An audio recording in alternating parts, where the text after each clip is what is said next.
Je suis Florent Landreau, le commandant du Marion Dufresne depuis 1 an et demi maintenant.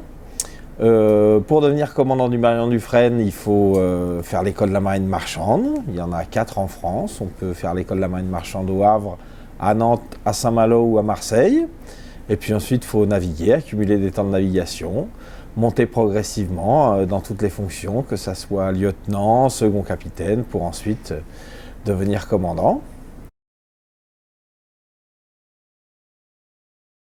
Le commandant, c'est la fonction à bord, et le capitaine, c'est les brevets qu'il faut avoir pour exercer la fonction.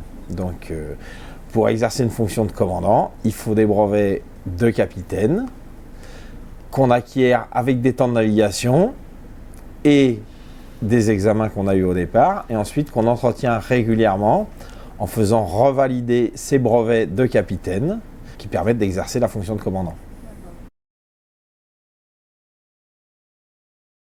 Il n'y a pas de formation particulière. La seule formation particulière pour le moment qui est nécessaire, c'est pour naviguer dans les glaces.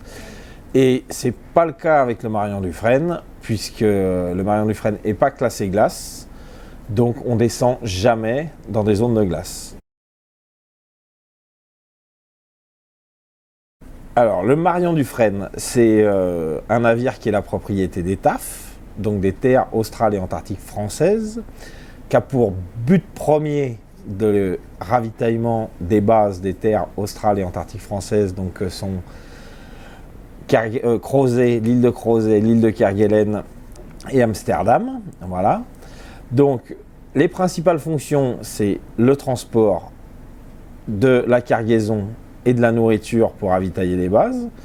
Il fait aussi, donc ça c'est la partie cargo. Ensuite il y a une fonction de pétrolier, puisqu'il faut ravitailler les bases en gasoil.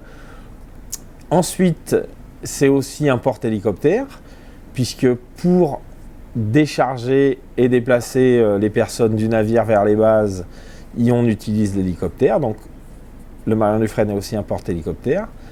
Ensuite, c'est aussi et surtout un navire à passagers, puisqu'il faut emmener tout le monde, et donc il y a une capacité d'emport de 110 passagers.